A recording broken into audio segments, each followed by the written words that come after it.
우리가 살펴본 22장에서는 엘리바스가 욥이 무엇을 잘못했는지 구체적으로 죄를 특정해서 욥을 비난했습니다.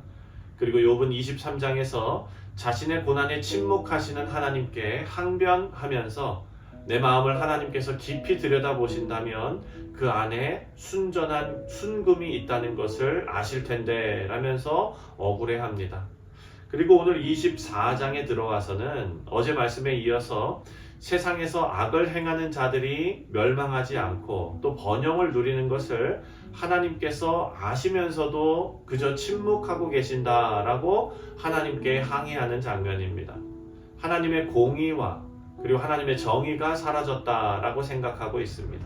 먼저 2절부터 4절의 말씀을 보면 어떤 사람은 땅의 경계표를 옮기며 양떼를 빼앗아 기르며 고아의 나귀를 몰아가며 과부의 소를 볼모 잡으며 가난한 자를 길에서 몰아내나니 세상에서 학대받는 자가 다 스스로 숨는구나.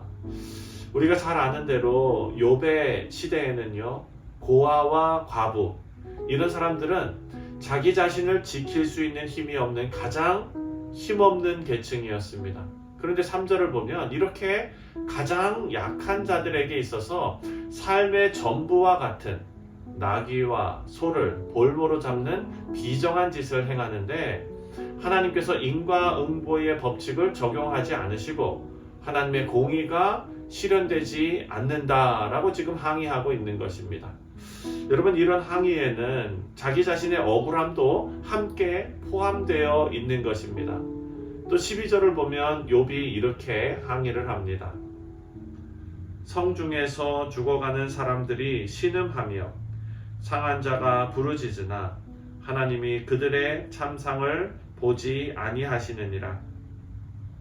인구가 많은 성에서 사람들이 고통 속에서 소리를 지르고 있는데 하나님께서는요, 그런 악한 상황에서 아무 눈길도 주지 않으시고 침묵하고 계신다라고 지금 한탄하고 있는 것입니다.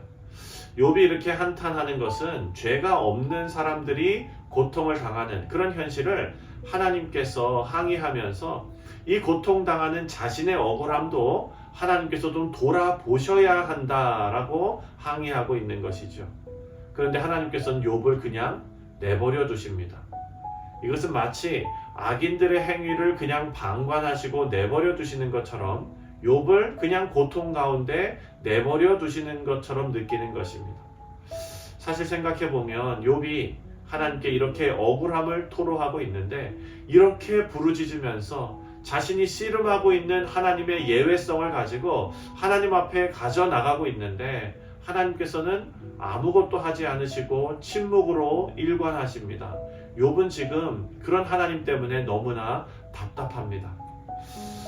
여러분, 우리도 이런 욥의 심정에 격하게 공감하지 않습니까? 왜냐하면 우리도 이런 하나님의 침묵을 많이 경험해 보았기 때문입니다.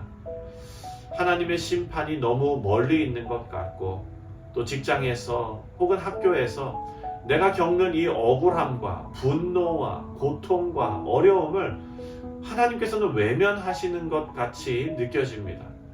이런 일들 때문에 신앙생활을 잘 했던 성도님들도 하나님을 떠나는 경우도 종종 보게 됩니다. 하지만 우리 사랑하는 성도님들, 우리는 또한 지난 경험을 통해서 하나님의 침묵이 다른 하나님의 응답이다 라는 사실을 깨닫습니다. 다윗도 어렸을 때 왕으로 부름 받고 나서 또 기름 부음을 받고 나서 그 인생에 바로 꽃길이 열린 것은 아닙니다. 그의 인생의 대부분을 사울 왕에게 쫓기고 또 광야에서 고생을 했습니다. 하나님께서 약속하신 것이 정말 맞나? 기름 부음 받은 것이 정말 맞나? 하는 의심까지 들게 되었을지도 모릅니다. 여러분, 다윗뿐만 아니라 아브라함도 마찬가지였지요. 하나님께서 약속하신 자녀를 75세에 약속받습니다. 그리고 하나님께서는 25년을 더 기다리게 하십니다. 하지만 다윗의 경우도 또 아브라함의 경우도 기다림은 단순한 기다림이 아니라 하나님의 응답이었음을 우리는 알고 있습니다. 따라서 우리의 신앙도 하나님의 응답의 성격을 이해하고 낙심, 원망 이런 것들로 우리의 마음을 더럽히지 말고 하나님의 뜻을 참고 기다릴 수 있는 우리 귀한 성도님들 되시기를 주님의 이름으로 축원드립니다.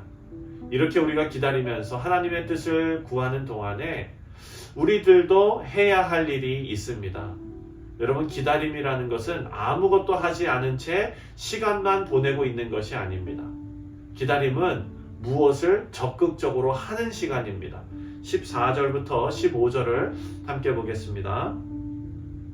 사람을 죽이는 자는 밝을 때에 일어나서 학대받는 자나 가난한 자를 죽이고 밤에는 도둑같이 되며 간음하는 자의 눈은 저물기를 바라며 아무 눈도 나를 보지 못하리라 하고 얼굴을 가리며 어둠을 틈타 집을 뚫는 자는 낮에는 잠그고 있으므로 광명을 알지 못하나니 그들은 아침을 죽음의 그늘같이 여기니 죽음의 그늘이 두려움을 알미니라. 여러분, 이 말씀을 보면 악을 행하는 자가 좋아하는 것은 은밀한 것 그리고 어두운 것이다 라는 것을 알 수 있습니다. 어둠을 틈타서 집을 뚫고 낮에는 잠그고 있기 때문에 빛을 알지 못한다라고 말합니다. 악인은 빛을 싫어하고 어두움을 좋아한다는 것이죠. 우리가 하나님의 뜻을 인내하면서 기다리는 이 시간에 그냥 아무것도 하지 않고 있는 것이 아니라 낮에 속한 자, 빛에 속한 자로서 우리의 삶을 단정하게 해야 하는 것입니다. 15절에 나오는 간음하는 자의 눈은 저물기를 바란다. 해가 저물기를 바란다. 그러니까 관찰하고 주의 깊게 보다라는 것이 바로 이 말씀의 핵심입니다. 눈은 저물기를 바란다. 이 말은요, 악인은 음란한 마음을 가지고 어둠 속에서 계획하는 일을 실행하려고 관찰하고 주의 깊게 보면서 때를 기다리는 것입니다. 여기서 하나님의 때를 기다린다는 중요한 그런 자세를 우리가 배울 수 있습니다. 우리가 거룩한 성도로서 어둠을 떠나서 빛의 삶을 살기 위해서는 무엇보다 우리의 마음을 지키고 새롭게 해야 한다라는 사실입니다. 우리 사랑하는 성도님들, 죄는요 모든 생각의 열매들입니다. 생각의 결과로 탐욕, 시기, 그리고 분쟁, 사기, 악도, 비방, 거역 이런 죄의 열매가 맺혀지기 때문입니다. 우리 바라고 기도하기는 이 말씀을 묵상하시는 우리 모두가 우리 마음을 어둠에서 지켜나가시는 우리 귀한 성도님들 되시기를 바랍니다. 그래서 우리 인생이 하나님께서 침묵하시는 그 시간을 지날 때에 어둠에 우리의 마음을 뺏겨버리지 말고 오직 마음을 지키고 빛 가운데 거하며 어려운 시기를 지혜롭게 지나가시는 우리 뉴욕 성실 장로교회 모든 성도님들 되시기를 주님의 이름으로 축원드립니다. 기도하겠습니다.